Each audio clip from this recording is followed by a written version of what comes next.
very pleased and honored to be speaking at this forum. I think it's the first time I'll be speaking here. And I'll just get right to it. I think everybody who's here and has joined us is really thinking about digital transformation, especially in the wake of COVID, and what it means to them and what they need to do in order to take their organization to the next level and actualize some of the things that they've been discussing for a while, but perhaps haven't been able to achieve. So Safaricom is a young company.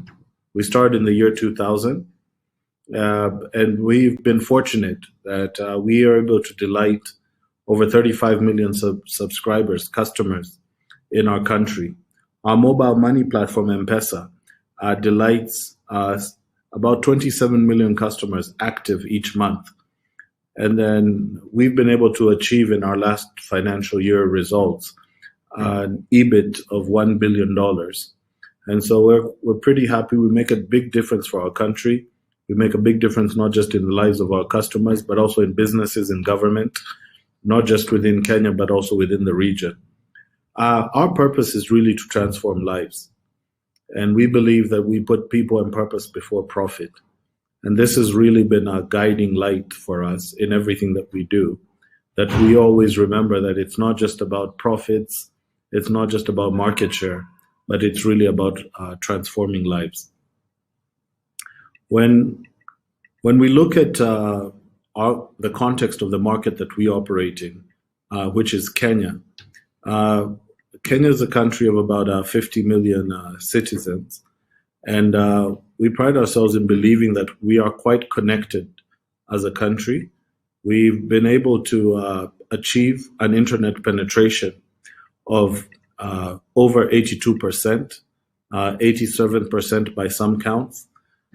And one of the more important things is that Safaricom has played a major role in this in terms of ensuring that there's connectivity across the country. As a country, we also believe that financial inclusion is not just digital inclusion and connectivity inclusion, but also financial inclusion is extremely important. And when M-Pesa started, we were talking about a 25% financial inclusion, but now we're talking about over 80% in our country. And we move about $3.7 billion a month on our platform. We have 173,000 agents across the country who are able to take money and also give out money. If I put this in context against a country like the US, all the banks in the US, all their branch network is about 60,000 customers. But in our country, which is much smaller, we have 3 times that in terms of agents, because we recognize that the agents were able, and a key differentiator, to be able to connect people at the last mile. So for many incumbents, digital disruption becomes a term to fear. But I actually believe that if the market leaders and incumbents can find ways to apply existing and new technologies to solve problems, then digital disruption becomes an important leverage in their digital transformation journey. The culture is more important than just the technology. Many times I think the people focus on investing heavily in technology, but the culture is as if not more important. And if we can find ways to actually focus on the people agenda as important as the technical agenda, then it comes to a success. Allow me to talk a bit about the M-Pesa journey, because that's a critical part of the evolution of M-Pesa. It started in 2007 as a simple money transfer service, then moved to payments of services like electricity 2 years later. In 2011, we moved to international money transfer, where people could send money internationally with M-Pesa. Then we brought in 2012, and this was a major transformation, the ability to open an account, like a bank account, and to do savings and loans. We worked with a local bank in this partnership in what we called M-Shwari. And customers could be able to borrow loans. And the most transformational thing about this is that bank moved from 60,000 customers within a few years to over 24 million customers who had M-Shwari accounts. Then we moved to being able to pay for goods and services. Now, Kenya is very interesting. If you go to a supermarket and you want to pay for your groceries, The first option you have is not your credit card or cash, but it's actually M-Pesa. If you're looking to pay a hospital bill, if you're looking to transfer money to your relatives, and this was a big use case of M-Pesa, where people used to put money in buses to take it up country to their families that were there or to meet various needs, construction or projects they were doing. With M-Pesa, there was no need to do it. You could send it through your mobile phone and be able to withdraw it at one of our agents. And that was a very big transformation that we made. Now it's at a point you can even pay for goods, whether you've ordered them online or you're at a store, it's on the street or at a major retailer, or even paying for school fees for your children, or being even able to pay for various number of things, club membership, anything at a social level, at an economic level, using M-Pesa. And this came in 2013. We call it Lipa na M-Pesa, which means pay with M-Pesa. Then in 2015, we did have M-Pesa before all this time, running out of Germany. And in 2015, the platform and the entire application moved to Kenya.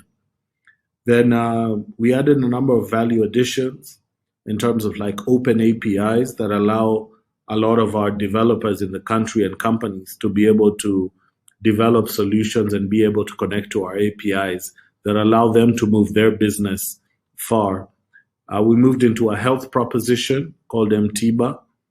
And then we also have a tap solution where you can scan to pay, where you scan a barcode using, and you're able to pay directly on M-Pesa. And then now brought in 2018 M-Pesa Global, which was more than international money transfer, but brought in connections with the large organizations that move money globally, where you can actually send money to like a Western Union and be able to collect it in another country using M-Pesa. 2019 was a big year, and I'll talk a bit about this use case, which I find incredible. It took organizations, it took banks and everybody who's played in this space over 298 years to move from the first overdraft, which was a manual overdraft by all intents and purposes, to a fully digital overdraft, and that happened in Scotland. And Fuliza, which means continue, is one of our newest innovations that we've done on the M-Pesa platform. Now, the story of Fuliza has been a success. Launched in January 2019. We have 98% repayment of the money we disperse. We have about 1 million daily active customers. But the biggest thing, this was a contextualized lending. And this really demonstrated the power of data-driven innovation. Because we realized when we studied the data that so many of our transactions that would fail because the customers had insufficient funds, their wallets would be replenished a day or two later with the right amount of money. So we've been able to reduce our failed qualifying transactions by 56% and really continuing to delight lots of different customers, 16 million, processing about 13 loans per second. But really, this has really grown a lot to peak hours. We actually moved that our transactions per second during peak, especially during COVID, have moved to well over 100. And we've had to double the transactions per second capability on our platform to 300. And we're looking to move that again to 600. And so we've been able to disperse. We're doing about $3 billion a year in terms of disbursements. And this really shows that when you begin doing something around digital innovation, around financial services and payments, you really need to follow the customer. What are the customer's pain points? What do they really want to do? What is the challenge that they're facing? And what can you be able to do to meet it? As Safaricom, we're consistently looking at insights from our customers, identifying these pain points, and coming up with integrated solutions that are able to meet them. Perhaps the latest thing we've done in the last couple of months is, for the first time ever in the world, somebody can get a smartphone for as low as 20 US cents a day, which is 20 Kenya shillings. We worked with Google to get a number of APIs on Android that would be able to help us on this journey. But what's been interesting is really leveraging on our mobile money insights to be able to come up with this proposition where we're not working with a bank, but this is purely telco, where we're able to assess your credit, identify customers who qualify.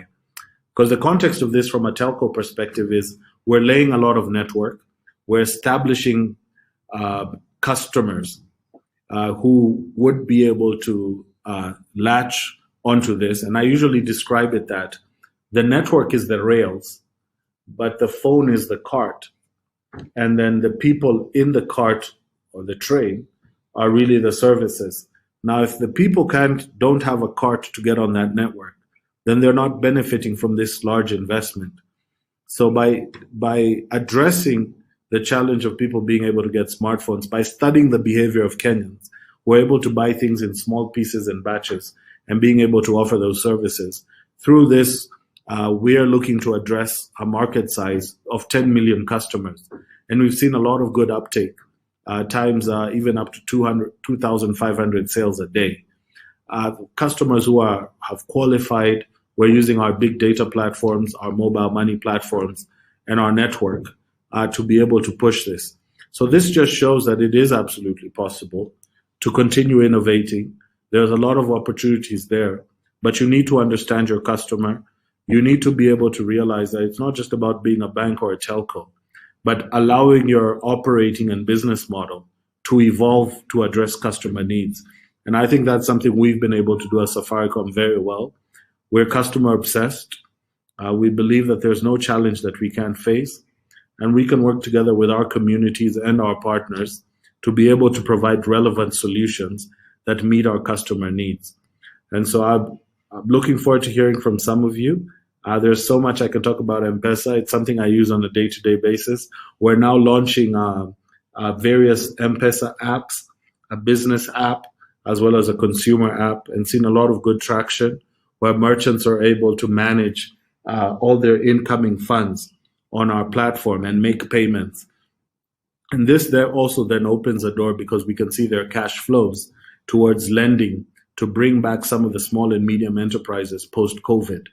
We're also working really, we've done a partnership with Visa that looks very promising, that will allow us to do virtual card payments and really further expand our network as we look to do universal payments, as we look to be the financial services provider of choice, not just in our market or our region, but through when we've also recently brought M-Pesa to Africa in partnership with Vodacom, with M-Pesa Global, M-Pesa Africa, to actually not just have this success in our country, as well as what we've seen in Tanzania, that's our neighbor, but how can we replicate all this across Africa through our group. So looking forward to hearing from you, and all the best in the conference to all the listeners. I will share my details through the organizers.